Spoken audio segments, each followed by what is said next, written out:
Hey everyone, today I am in Indianapolis, Indiana, and behind me is the Benjamin Harrison presidential site. It is the home, or former home, of the 23rd President of the United States. So come along with me and let's go check it out.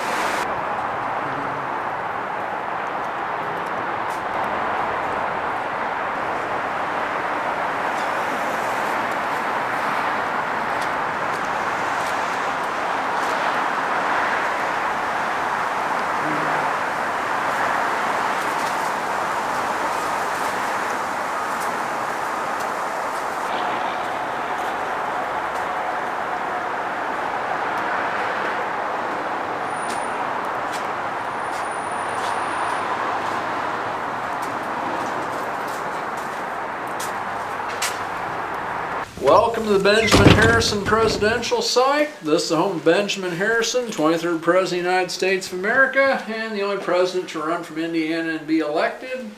So the butler, when you came to the front door, would have met you, and you would have been directed to either the front parlor or the back parlor. The front parlor here is where people who had a formal relationship with the Harrison family would be shown. That was basically people who were involved in either business or politics with Benjamin Harrison. In other words, people, especially the politicians, you don't want them to get too far into the house and that kind of thing. See those two pictures there, those two ladies? The lady up top's Caroline Harrison. The lady at the bottom is also Mrs. Benjamin Harrison. Her name is Mary Lord Dimmick. She's the second Mrs. Harrison. The reason you have two Mrs. Harrisons is because, as I mentioned, Caroline Harrison died in the White House. The second Mrs. Harrison also lived with the Harrison family in the White House. Caroline Harrison was a fairly talented pianist and organist. She did play piano and organ. She was a church organist. She also was a fairly talented artist, and we're going to see some of her art as we go through the home. So that's some of the family members there. And here's another family member right here. William Henry Harrison, the 9th President of the United States. They're the only grandfather-grandson duo in American presidential history. So he had a very distinguished resume. He was educated at Hampton-Sydney College in Virginia. His father signed the Declaration of Independence. He was born on a plantation located on the banks of the James River that's still standing to this day. It's called Berkeley Plantation. So he is, as I mentioned, Indiana's military hero. He defeated the Shawnee Indians twice. He is a senator from Ohio. He was a congressman from Ohio. He was our first ambassador to Colombia. He was the only president to ever attend medical school. He had an incredible resume. Yes, sir. I'm sorry. Did he live long enough for Benjamin to know him?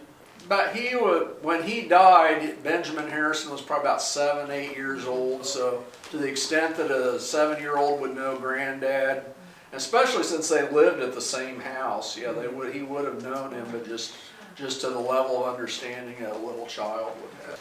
These cost $12.50 in the late 1880s. You could buy them from the Sears catalog.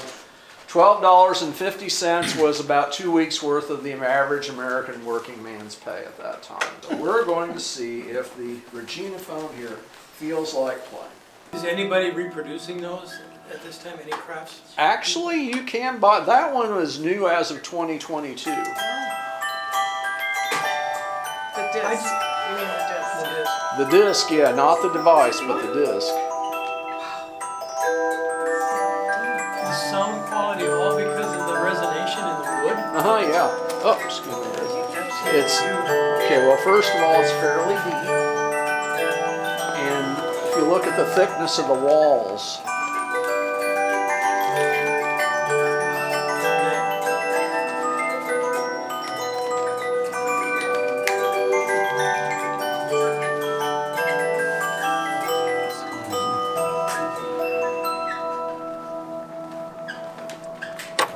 you can tell by this great big old bookcase here. And this was Benjamin Harrison's bookcase, so needless to say, if you ever want to know what his idea of a hot time in the old town was, it was sitting here reading a book. He loved to read. These are his books. The bookcase itself came from a German cabinet maker. He represented a legal case. Obviously, the cabinet maker had a big bill because this is an expensive piece of furniture. There are a few other things I'll talk about here. You see that king with all the faces on it? Those faces are the face of every president from Benjamin Harrison at the bottom all the way up to George Washington at the top. So that's the centennial king. Harrison was the centennial president because his inauguration was the 100th anniversary of George Washington's inauguration. I saw some of you over here looking at the horn chair. Yeah. Every president from Lincoln at least to William Howard Taft received a horn chair. It was just get elected, get a horn chair. Now Benjamin Harrison's father's portrait is right above the horn chair. His name is John Scott Harrison. Was he a short man? Things seem so small. Yeah. Yeah, by today's standards he was short. By the standards back then, well, because if you see group photos of him, you'd think a guy that's 5'7" would stand out as being way short. Here's the kitchen. Almost none of what you see in here is going to be Harrison material. This is mostly period pieces. The reason you have mostly period pieces in here is because for many years this was the home of the house mother. So for many years this housed the house mother. In the 1960s, this was reconstituted as a kitchen with period pieces, and these are mostly from the 1870s, except for our Hoosier cabinet that's from the early 1900s. This really is just a big wooden box full of ice. Here's the wood. Ice goes there, and you've got some galvanized steel there that would be, and there'd be cork insulation in here that would hold ice. Ice would melt, then you'd have a little drip tray that would have to be emptied eventually, and that's how that worked. Here and here where your food would be stored. So when you think about this, it's basically just a really gigantic, ornate Coleman picnic cooler. So think of all the limitations you have with that. You have to periodically put ice back in, and you have to periodically dump the cooler. The high chair belonged to Benjamin Harrison McKee, otherwise known as Baby McKee. He was immensely popular, much more popular than Grandpa the President. So the reason he's sitting here is because you had 4 servants who lived here on site. The butler and his wife lived upstairs in what's today the curator's office. The groom and his wife lived over the carriage house. In the carriage house apartment, they took care of horse carriage and grounds. Their job beside all that is to teach Baby McKee his table manners. Until he can sit at a formal place setting, speak only when spoken to, be seen and not heard, he has to stay here in this kitchen learning table manners from the servants.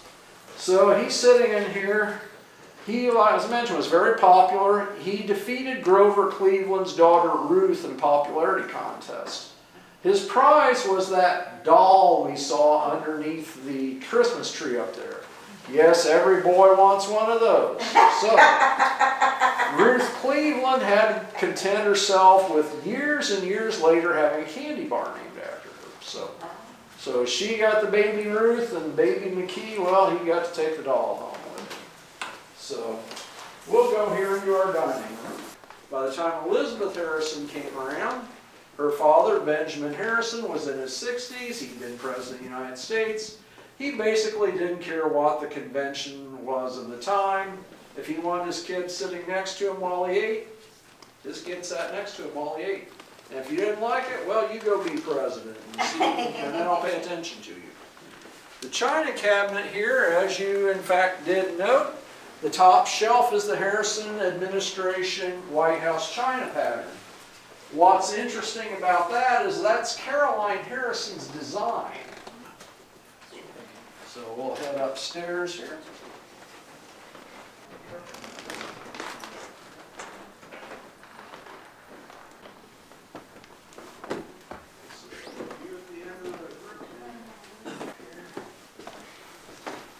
The original layout of the bedrooms was a bedroom would be next door to a dressing room.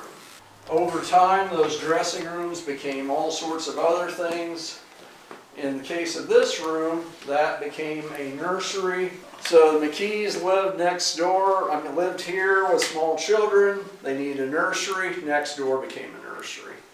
So you've got 2 baby beds if you take a look there in the nursery. One has a ball on top of it. That was Benjamin Harrison's baby bed. Now, the Harrisons, when they lived at the White House, had like 11 extended family members living there. Anyway, this is Benjamin Harrison's bedroom.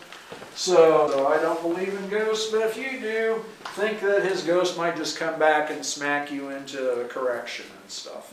And that is the actual bed. This is the bed, right, yeah. This is where he himself died in 1901. So he did a lot in his post-presidential career. And to do a lot, you got to stay in shape. So the Whitney Home Gymnasium, right here, available for purchase from the Sears catalog. So, sir, would you assist me in this demonstration? Sure. This is a massive weight here, so demonstrate to the crowd. Wow. Oh my Low goodness. weight, high reps. Low weight, that's an 8-ounce wooden weight. So I'll trade you this Indian club here. Okay. And if you can just show a stretching exercise, that's what. Exercise? That's exercise. This is how the business or professional man stayed in shape. These metal weights are slightly heavier than this, and when I say slightly, I mean slightly. But thank you for your efforts, sir. It was exhausting. Oh, okay, well. You want to listen to it one more time? One that decided to move to a warmer clime or something. Occasionally things did leave a collect. I mean, like I say, 75% of what we got is Harrison stuff.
So that was the Benjamin Harris presidential site, the former home of the former president.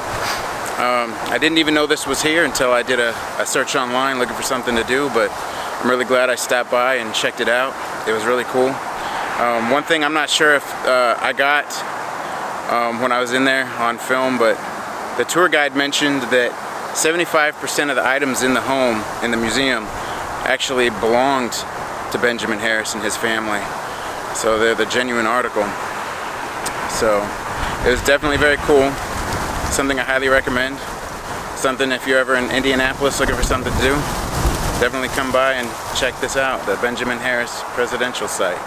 So until I see you all again in the next, I appreciate y'all for watching. See you. Peace.